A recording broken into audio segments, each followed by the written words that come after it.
नाज़रीन पेशी खिदमत है हस्बे हाल का खबरनामा। माही वेसन भुल ना जावी, अल्लाह दा नाई देर न लावी, खान दे सजना लम्मियां उड़ी का दिन प्यार दे। यार तुम खबर सुनाओ, ये क्या गाने सुनाने शुरू हो गए? भाई जी खबर ही सुनाने लगा हूं, ये गाना खबर में फिट होता है। ये हसीन कादरी साहब ने जब लिखा था, उनको उस वक्त क्या मालूम था कि ये मेरा गाना सिर्फ फिल्म में ही नहीं, जेम्स बॉन्ड की खबर में भी फिट हो जाएगा। जब आप खबर सुनेंगे तो आपको समझ आ जाएगी कि वाकई गाना बनता था माही वेसन भुलना जावी। चलो जेम्स बॉन्ड हुण खबर ना भुल जावी सुना दे। नहीं, नो जेम्स बॉन्ड 0092 जो खबर पेश कर रहा है वो कुछ यूं है। पेरिस में सैरो तफरी पर जाने वाला एक शख्स गैस स्टेशन पर अपनी अहलिया को भूलकर 300 किलोमीटर दूर पहुंच गया। माही वेसन भुलना जावी, क्या कहने। 300 किलोमीटर का फासला तय करने के बाद उसे एहसास हुआ कि गाड़ी में तो बीवी भी साथ थी। शौहर ने फौरी तौर पर इमरजेंसी सर्विसेज को फोन किया और मदद मांगी, क्योंकि उसे ये भी याद नहीं था कि वो किस पंप पर रुके थे। यार इंतहाई लापरवाह आदमी था। लापरवाह नहीं था, लापरवाह। ये सारी सोची समझी स्कीम थी। उस बेचारे ने असल में लॉन्ग ड्राइव पे जाने के लिए प्रोग्राम बनाया कि कला ये ड्राइव करांगा, अपने आप नाल गल्लां करांगा, टेप रिकॉर्डर ला के गाने दे मजे लांगा। एंड निकलते वक्त परजाई ने कहा होगा कि जानू मैं भी साथ चलूंगी। उस वक्त तो वह खामोश हो गया। उसने उसे बैठा लिया। वहां जाके जब सर्विस स्टेशन के ऊपर उसने पेट्रोल शिट्रोल पुआया है, उसके बाद उसकी बेगम ने कहा होगा कि जानू I am going to toilet. वो टॉयलेट गई होगी, ये पिछों निकल गया। इन्हें जो 300 किलोमीटर कलियां एंजॉय कर लिया, गाने शाने भी सुन लेने ना, उथे फिर उन्हें ब्रेक लाई है। और एमरजेंसी वालों को उसने इसलिए फोन किया है कि जो हुण मैं बीवी लैन जानी है तो एमरजेंसी वालियां दी जरूरत ते पैनी है। इस गल्लों उन्होंने पहले ही इतला दे दी। ये ना होवे कि उत्थे मेरी कोई लत्त बांह टुटे या सिर सुर पाटे ते एमरजेंसी वालियां नूं आंदियां देर हो जाए। इसलिए उन्हें कहा कि भाई जी तुसी भी पहुंचो तो मैं भी पहुंच रहा। ये तजर्बा बोल रहा है। यार व्हाट इज दिस नॉनसेंस? नहीं नहीं सही Ali Mumtaz don't tell me please. तुम्हें पता नहीं है क्या ये की कितनी दहशत है।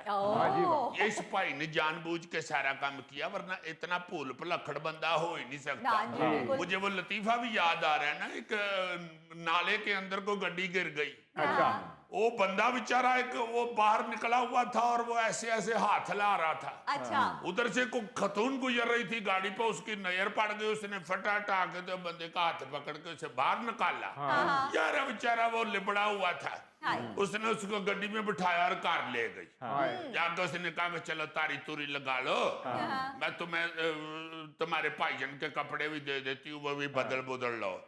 और तैयार त्यूर हो के नहा धो के तो बैग चाय पी रहा था तो कहता लो जी फिर मैंने इजाजत दियो, मेरी बीवी बेचारी और किस हाल च होएगी। उसने कहा फोन करके बता दो मैं ठीक ठाक हूँ, तुम्हारे पास फोन नहीं है? कहता नहीं फोन तो मेरे को है, वो पता नहीं नाले चो निकल के घर पहुंची है कि नहीं। यानी कि तुम्हारा कहने का मतलब ये है कि उस गाड़ी वाली खूबसूरत खातून की वजह से वो अपनी बीवी को ही भूल गया। यारी बात है, यही बात है। खुशगवार लम्हों में अपना बुरा वक्त कौन याद करता है? जेम्स बॉन्ड यहाँ भी बनता है, माही वेसन भुलना जावी। यार अजीजी, ये हमारे पाकिस्तान में भी कुछ दिन पहले इसी तरह का एक वाकया हुआ था। हाँ हाँ, हमारे भी मोटरवे पे कोई बंदा बेचारा जा रहा था अपनी बेगम के साथ। वो सर्विस एरिया पे कहीं रुका है तो उथे ही बेगम छड़ के आगे टुर गया। मगर इन दोनों वाकयात को मद्देनजर रखते हुए मेरे येन में आ रहा है ਕਿ ਉਹ ਪੈਰਿਸ ਵਾਲੀ ਕੁੜੀ ਤੇ ਸ਼ਾਇਦ ਮਾਫ ਕਰ ਦੇਵੇ ਜੀ ਆ ਜਿਹੜੀ ਪਾਕਿਸਤਾਨੀ ਕੁੜੀ ਸੀ ਨਾ ਉਹ ਭੈਣ ਸਾਡੀ ਸਾਰੀ ਜ਼ਿੰਦਗੀ ਨਹੀਂ ਭੁੱਲੇਗੀ ਉਹਨੇ ਸਾਰੀ ਜ਼ਿੰਦਗੀ ਭਰਾ ਸਾਡੇ ਨੂੰ ਤਾਣੇ ਦੇਣੇ ਨੇ ਕਿ ਮੈਨੂੰ ਪਤਾ ਜਿੰਨੀ ਕੋ ਮੇਰੀ ਅਹਿਮੀਅਤ ਹੈ ਤੁਸੀਂ ਤਾਂ ਮੈਨੂੰ ਸਰਵਿਸ ਏਰੀਏ 'ਚ ਛੱਡ ਕੇ ਟੁਰ ਗਏ ਸੀ ਬੀਵੀ ਨਾ ਹੋਈ ਮੈਂ ਤਾਂ ਘੜੀ ਹੋ ਗਈ ਨਾ ਹਾਏ ਹਾਏ ਮੈਨੂੰ ਚੰਗੀ ਤਰ੍ਹਾਂ ਯਾਦ ਇੱਕ ਵਾਰੀ ਤੁਸੀਂ ਸਰਵਿਸ ਏਰੀਏ 'ਚ ਟਾਇਲਟ ਗਏ ਆਪਣੀ ਘੜੀ ਵੀ ਭੁੱਲ ਆਏ ਸੋ ਉਹ ਭੈਣ ਉਹਨੇ ਤਾਂ ਸਾਰੀ ਜ਼ਿੰਦਗੀ ਆਪਣੇ ਬੱਚੋਂ ਕੋ ਵੀ ਬਤਾਣਾ ਹੈ ਆ ਪਤਾ ਮੈਨੂੰ ਜਿੰਨਾ ਕੋ ਤੁਹਾਡਾ ਪਿਓ ਮੈਨੂੰ ਅਹਮ ਸਮਝਦਾ ਹੈ ਪੁੱਤਰ ਤੁਸੀਂ ਤਾਂ ਨਿੱਕੇ ਨਿੱਕੇ ਸਾ ਉਦੋਂ ਇਹ ਮੈਨੂੰ ਸਰਵਿਸ ਏਰੀਏ 'ਚ ਭੁੱਲ ਆਇਆ ਮੈਂ ਤੇ ਆਪ ਹੀ ਸਾਰੀ ਜ਼ਿੰਦਗੀ ਅੱਗੇ ਹੋ ਕੇ ਜ਼ਿੰਦਗੀ ਗੁਜ਼ਾਰ ਲਈਏ ਇਹਨਾਂ ਦਾ ਤਾਂ ਕਦੀ ਮੇਰੇ ਵੱਲ ਧਿਆਨ ਹੀ ਨਹੀਂ ਪਿਆ ਇਹਨਾਂ ਤਾਂ ਸਾਰੀ ਜ਼ਿੰਦਗੀ ਫੋਟੋ ਵੀ ਕੱਲੀ ਖਿਚਾਈ ਹੈ ਮੈਂ ਹੀ ਧੱਕੇ ਨਾਲ 3-4 ਫੋਟੋਆਂ ਜਾ ਕੇ ਆਪੇ ਹੀ ਖਲੋ ਗਏ ਹਨ वैसे इन वाकयात से अजीजी ये तो पता चल जाता है, तय हो जाता है कि मर्द लापरवाह है। हाँ लापरवाह भी है और खोचल भी है सऊदी अरब में नहीं था हुआ वाकया जी। वो मियाँ बीवी शॉपिंग करने के लिए गए हैं हाँ वो बेगम साहबा जो थी वो शादी की तकरीब के लिए कोई कर रही थी शॉपिंग सजावटें सजूवटें ये वो बिल बन गया 40,000 रियाल बहुत दुआं च झगड़ा शुरू हो गया अच्छा वो गुस्से च उन्होंने ही छड़ के चला गया घर जाके उसने फिर फोन करके कहा कि हुण जे प्यो दी पुत्र है ना तो हुण प्यो कोलों बिल मंगा के दे के ही आई ਅੱਗੋਂ ਬੁੱਢੀ ਨੇ ਕਿਹਾ ਖੱਲੀ ਵੱਲੀ ਮਾਫੀ ਮੁਸ਼ਕਿਲ ਆ ਮੈਂ ਗੱਡੀ ਕਰਾ ਕੇ ਘਰ ਆ ਰਹੀ ਹਾਂ ਇਹਦਾ ਵੀ ਕਿਰਾਇਆ ਕੱਢ ਕੇ ਰੱਖ यार है बेगम भी फिर गुस्सा तो उसने निकाला ही होगा ना देखो ना यार हरकत क्या की है 40,000 रियाल बिल हुंदा की है यार बेगम छड़ के आ गया तू वहां उसका को तरला मिन्नत कर लो को पैरी पूरी पड़ जाओ ते अद्धियां चीजां वापस कर दे मेरे को टुटे पैसे नहीं है 20,000 रियाल तक कर ले बिल 20 मैं दे देना अजीजी तुम्हें तो पता ही है कि शॉपिंग को लेकर अक्सर मियाँ बीवी में झगड़े होते ही रहते हैं। यार सारा कुछ मैनू ही पता है तेनू कुछ नहीं पता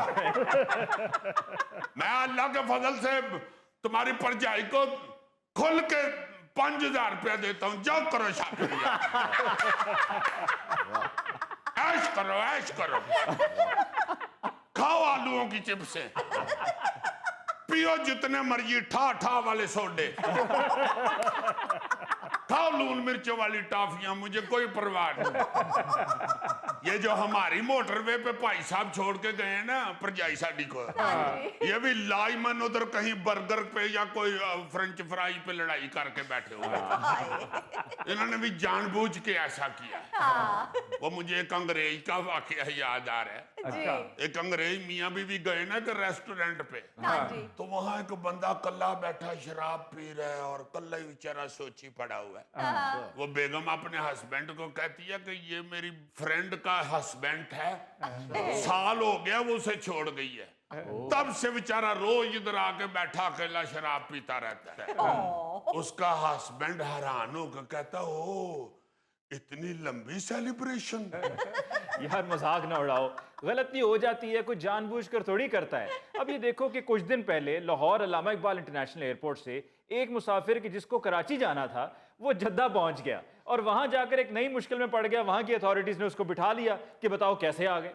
देखो ये कैसा अजीब वाकया है कि जाना कराची था हाँ जी भाई वहां से जब अंदर गया होगा उस वक्त भी टिकट चेक होती है फिर जहाज के अंदर जो खतून खड़ी होती है जो कहती है वेलकम जी दिखाएं कहाँ है आपकी टिकट नंबर ओ राइट हो जाए आप मुझे तो कहा है 2-3 दफा सच्ची जो बात है अच्छा तो उस बंदे को भी कहा ही होगा उसकी टिकट भी देखी होगी देखो किसी ने भी नहीं पकड़ा